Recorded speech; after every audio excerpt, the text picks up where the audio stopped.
sentenced to prison for fraud multiple times, got kicked out of both Formula 1 and the English Football League, engaged to more than one supermodel. Sounds like a pretty wild Friday night to me. I am here to tell you that the most controversial man in Formula 1 is back. Now, Formula 1's history is not exactly short of characters. It's a sport where you need at least £100 million a year to run a team. You don't just come by a spare 100 mil by being a normal, well-mannered guy. Of all the characters in Formula 1's history though, one stands out at the top: Flavio Briatore. Championship winner with 2 different teams, driver manager extraordinaire, media personality, playboy, convicted cheater. Oh wait, sorry. Forgot to put this here.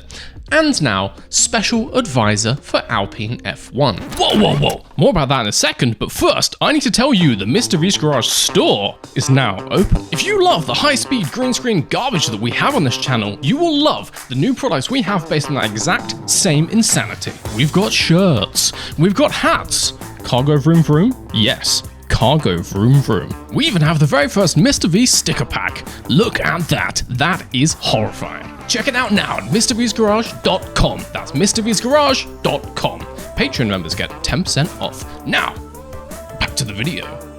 For any newer fans who don't know about Briatore, a quick bio. By all accounts from other people around the paddock, Briatore knew nothing about cars or racing, at least not before he joined Formula 1 in the 1980s. He comes from a business background, was heavily involved with the Benetton family, and before he ever had any involvement with Formula 1, was found guilty of fraud twice, with one of those convictions being for rigging high-stakes card games in 1986. Sentenced to prison for rigging the outcome of a game?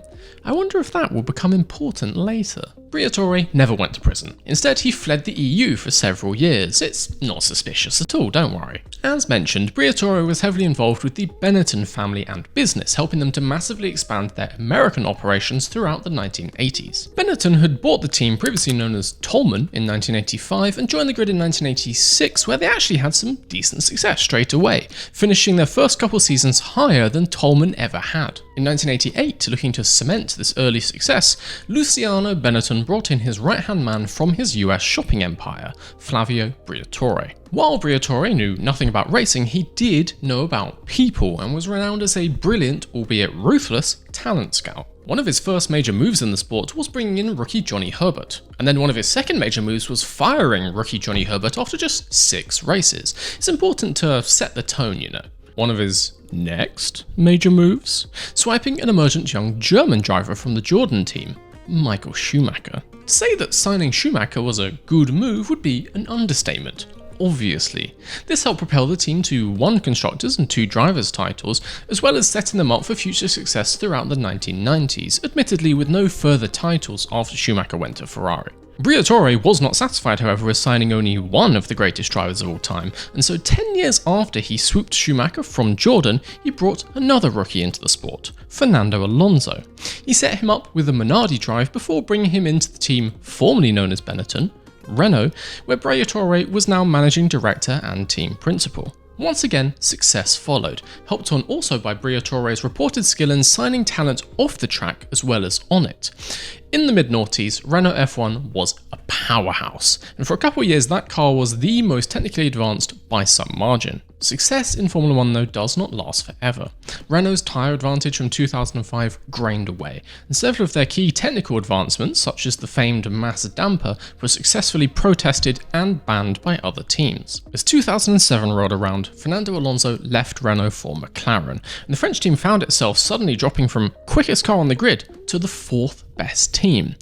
Desperate times call for desperate measures, but thankfully, Renault and Briatore, they know a thing or two about those. In 2007, famously, McLaren were caught and punished for stealing technical information from Ferrari. $100 million and a season disqualification for the constructor, the harshest punishment on a team ever, and also since. What lots of people don't know though, is that McLaren weren't the only team caught doing a bit of theft that year. The FIA also found Renault to be guilty of stealing technical information from McLaren. And therefore, I suppose, also stealing it from Ferrari in a roundabout way. Don't know if they actually knew that or not. 2008, another year, and another opportunity to get caught cheating. You know how I said earlier that Briatore was found guilty of fraud in the 80s? Well, look, oh me, oh my, oh goodness, history has repeated itself. Who could have seen this coming? I'm not going to go too much into the history of Crashgate, but basically, Alonso comes back to Renault. Renault is still not quick. Therefore, to get a win, Renault asked their second driver, Nelson Piquet Jr, to drive into a wall after Alonso pits in Singapore. Due to the regulations that season, you are not allowed to pit under the safety car, which means all the cars ahead of Alonso either have to stay out on old tyres or pit for new tyres and fuel and get a penalty. Alonso takes the lead of the race and wins. Profit. Get a lifetime ban. No, wait, no. That last step doesn't sound good. The whole scheme worked perfectly. Until, less than a year later, the team fired Nelson Piquet Jr. on bad terms, and so he immediately told the FIA. Briatore received the majority of the blame for this incident, and therefore the heftiest punishment. He was effectively banned from not one, but 2 world-class sports. He was barred from any FIA events, and also barred from managing drivers who take part in FIA events, but also, 2 years earlier, Briatore had purchased a controlling stake and a chairman's role at QPR Football Club, alongside Bernie Ecclestone and a few other investors. The English Football League maintains the right to investigate and ban any club owner who is penalised by another sporting body, and so they opened their initial investigations into Briatore shortly after the ban from Formula 1. Briatore stepped down from the chairman role at QPR before the full investigation was launched. Okay, so wait. If he received a lifetime ban, surely now is still within his lifetime.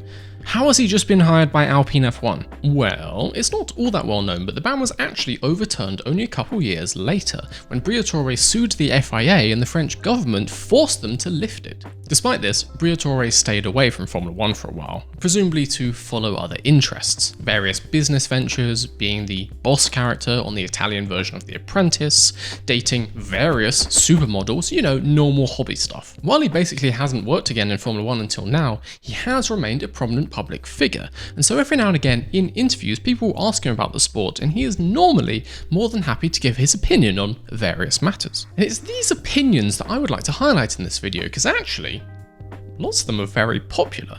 The man who, according to some, never cared about the technical side of the sport and has made more than his fair share of enemies through the paddock, well, he kind of gets it. He kind of just gets Formula 1, at least the entertainment side of Formula 1, more than maybe anybody else. Formula 1 has seen a lot of changes recently, with new-ish owners Liberty Media trying to address the entertainment slump the sport saw through the 2010s. And weirdly, or maybe not weirdly at all, lots of their ideas seem to have come straight from the Flavio Briatore playbook. Briatore was famously against the new engine regulations for 2014, complaining about the lack of noise and therefore the loss of spectacle.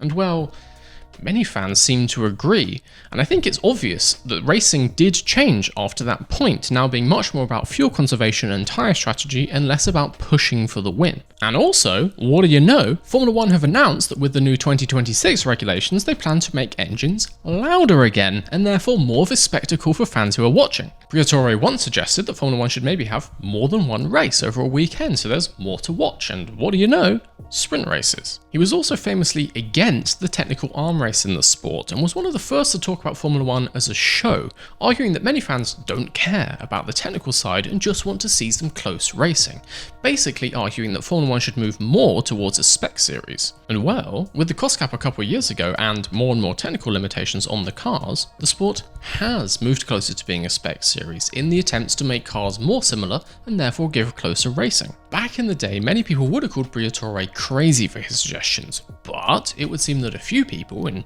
quite high up positions were listening. After all, Briatore, he knows entertainment and he knows money.